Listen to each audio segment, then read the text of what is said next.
दोस्तों, अगर आज आप बैंक में जाते हैं तो दो तीन नाम सुनते हैं, सेविंग अकाउंट, करंट अकाउंट। ये सेंट्रल बैंक ऑफ इंडिया का काफी पुराना एक सेविंग अकाउंट है, जिसे आपको जानकर हैरानी होगी कि ये आखिरकार यूज में कैसे लिया जाता था। बिल्कुल सर, बिल्कुल। और आप देखेंगे कि जैसे आज अपन अपना पेटीएम है या गूगल पे है उसको बैंक से अटैच करते हैं, उसी तरह इसको बैंक अकाउंट से अटैच किया हुआ होता था।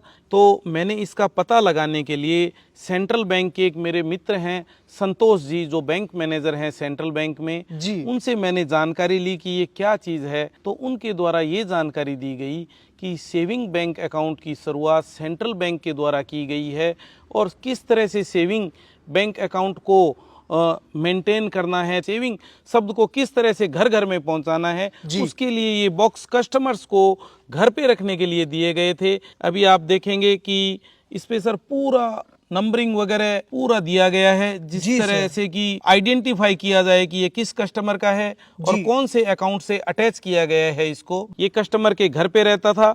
ये चाबी है वो बैंक के पास रहती थी, घर में नहीं रहती थी।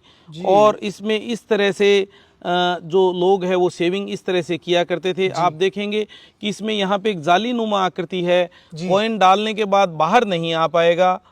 ये आप देखेंगे मैं कॉइन डाल रहा हूँ जी, ये थोड़ा प्रेस करना पड़ेगा इसको जी, और ये आपका कॉइन अंदर चला गया। ये घर पे ही रहता था, लेकिन फिर आज अपन कहते हैं होम सर्विस, बैंक की होम सर्विस है।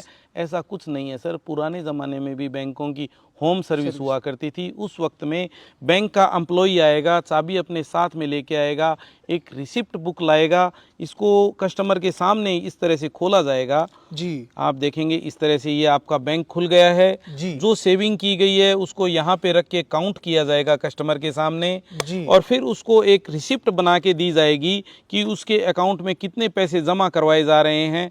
तो ये एकदम ट्रांसपेरेंटी थी, मतलब काफी यूनिक चीज है। और दोस्तों, ये चीज आपने कभी सुनी होगी आपके दादा परदादाओं से कि ऐसा भी कोई सिस्टम हुआ करता था। सर, यहाँ पर ये जाली लगी हुई है जिससे कि कॉइन वापस बाहर ना आ सके जी। और बहुत ही इसको मजबूती से बनाया गया। आप देखेंगे किस तरह से पिने वगैरह लॉक सिस्टम है। सर यहाँ पे देखेंगे आप 4 नोट्स, देखो आप 4 नोट्स देखो जी जी। ये रुपए डालने के लिए रुपए को ऐसे गोल बना के और इसके अंदर डाल दिया जाता था। मतलब नोट भी डाले जा सकते, नोट सर, भी डाले, कागज वाले लिखा हुआ है सर। मतलब काफी तगड़ा सिस्टम हुआ करता था सर, काफी तगड़ा। और सर इसके अलावा सर यहाँ पर आपने ये कुछ मेटल के रखे हुए हैं, ये क्या चीज है सर? ये सर सुनारी औजार हैं, डाइयाँ हैं, इनको अपन नई भाषा में डाई बोल सकते हैं।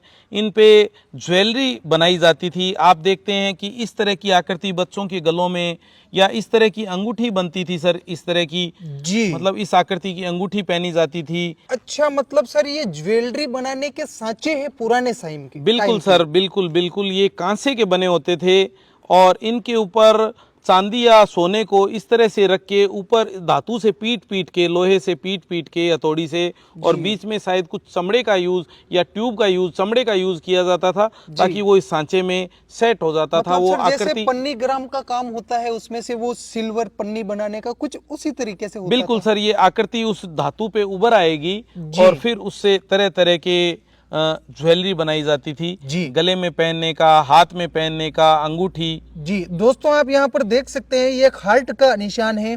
तो दोस्तों, उम्मीद है कि आप पुरानी इन सारी ही चीजों को देख चुके होंगे, समझ चुके होंगे और इनको परख चुके होंगे। बहुत बहुत धन्यवाद sir. Thank you sir ji.